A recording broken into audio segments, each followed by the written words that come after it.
It's appropriate today to say Happy New Year. We have begun a new year in the church's calendar. It's the first Sunday of Advent, and for those who keep up with the lectionary, we begin the readings from year C, which you could probably figure out also involves the Gospel of Luke for the next year. A, B, C is Luke. Matthew, Mark, Luke, A, B, C. C is Luke. Reading Luke in year C. And of course, when we're not reading Luke, we'll read from John or Mark or Matthew. But primarily from Luke. Luke is an interesting book of the Bible. The author of Luke also wrote the book of Acts. That person's hand, that community of writers, continued on in the writing of the early church's documents. Luke sees Jesus in a particular light. Luke takes what he read from Mark. He had Mark's letter at hand, the Gospel of Mark, and added his own twists, his own experiences, and perhaps some other writings. But Luke has a particular bent. You see, Luke was written in the latter part of the first century. The temple that Jesus is talking about in Luke and saying this is all going to fall down had been taken down when Luke wrote that. He remembers back to what Jesus said about the temple and records that. This is one of the aspects that you'll find as we go through Luke in this liturgical year. Luke had several things that kept cropping up, and one was the prophetic Jesus. He saw Jesus as a continuation of the prophets, like Jeremiah that we read from in the first lesson. Jeremiah was talking about a time in the life of Israel when righteousness will once again return and peace and justice will be done. Wait for that, the prophet Jeremiah says. Luke has Jesus in a prophetic bent throughout his gospel. A couple of other things that occur in Luke's gospel.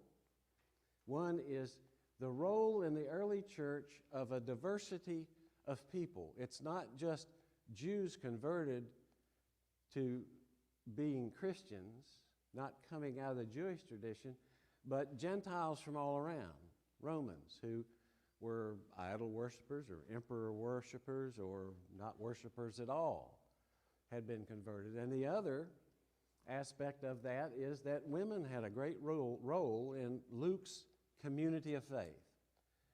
Their role was enhanced. This is early Christian formation. There was no church, no cathedral, not even the Jewish temple to say is the center of what used to be our faith. It's all house church. It's all small groups. It's all, let's see if we can get together and come together and be together and work together. And that work together, Luke is heavy into a doctrine of the Holy Spirit being involved in the life of the church. Jesus was gone. Resurrected, yes, but away from them. The Holy Spirit had come. The Holy Spirit is that glue, that power, that thing that was gathering the early church. This new expression of faith in God. I began with Happy New Year. Do you ever ask yourself, why do we, if you knew this, why do we have Happy New Year? Why does the year, the Christian year, start with these apocalyptic readings? Why doesn't it start at Easter, the resurrection? We're all about resurrection. Why doesn't it start at Christmas, at the incarnation? Why doesn't it start at Pentecost? Why isn't that the new year when the lectionary starts? But it doesn't. It starts in the darkness. It starts in the brokenness of this creation. It starts in the necessity for there being a God who will redeem us. That's where we get caught first, is on our knees, looking to be redeemed, with our hands in the air saying, what in the hell is going on? Why am I sitting in this mess? Why are the governments falling apart all around me? Why have I no life left in me? Why are we sick and dying? Why? It's then that God begins. The Greek word for this begins our lessons of the apocalypse, apocalyptic writings in the Bible, all through the Old Testament experience, and they're heavy into Luke. And certainly it's an Advent theme, apocalyptic. Do you know what the root of apocalyptic is? It's a Greek word, which actually means uncovering, opening up, revealing. It's a time of revelation. For when we are at our brokenness, our questioning, our worry, our how can this happen? That's when God breaks in and God is revealed. The theologian and monk of the 12th century, Bernard of Clairvaux, Cistercian monk, abbot, theologian, wrote extensively. He wrote that there are 3 Advents, actually. There's the Advent that we're celebrating now, the Advent that leads up to the coming of the Christ. This Advent. Advent means coming. There's another Advent that is the culmination of all history, which we refer to at this time also, when it's all over. No more history. Lo, he comes with clouds descending, and it all gets straightened out. And then there's a middle Advent, and that's life. That's us. That's plan B that we have to put up with. The questioning, the wondering, the hurt, the failure, the praying for success, the praying for release, the praying for healing, the praying for peace and justice, sincerely. That's the Advent we're in now, this middle Advent, according to Bernard.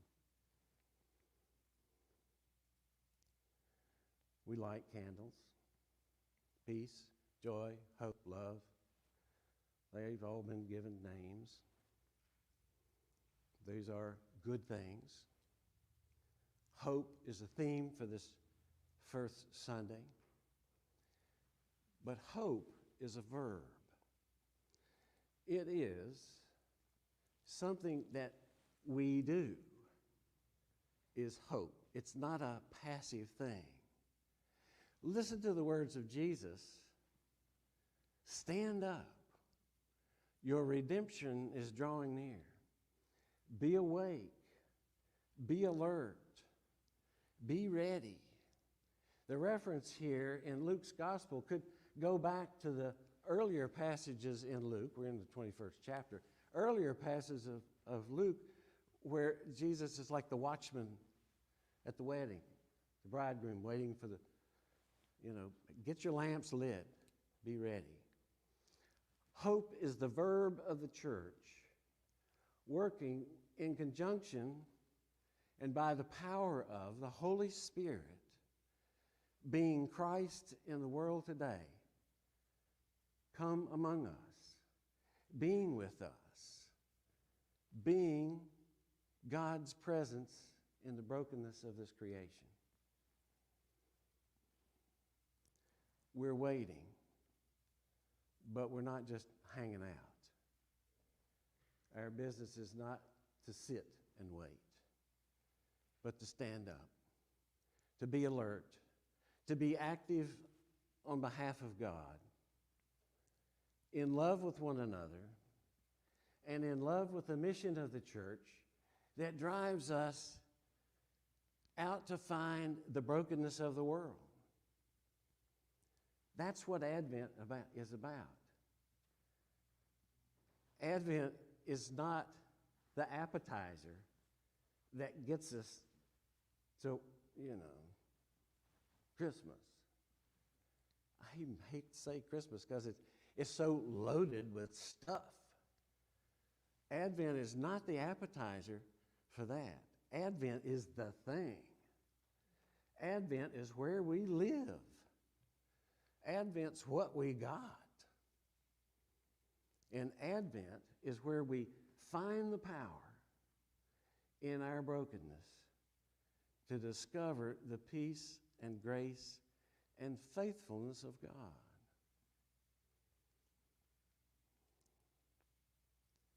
How's your life? How's your community of faith? How's your hope? Is your hope active? The image I have for the last couple of years is this movement of people in the world. I'm told, and perhaps you've been reading too, that this is the greatest migration of peoples that we think in the history of this world. Everybody's up and wants to be somewhere else, or needs to be somewhere else. Escaping natural flooding, catastrophes, famine, escaping political oppression, looking for something new, better, hoping with their feet. And whether they've marched in the last 100 years in this country in hope, or they're marching across rivers to find a decent job in this country, or swimming, that's hope.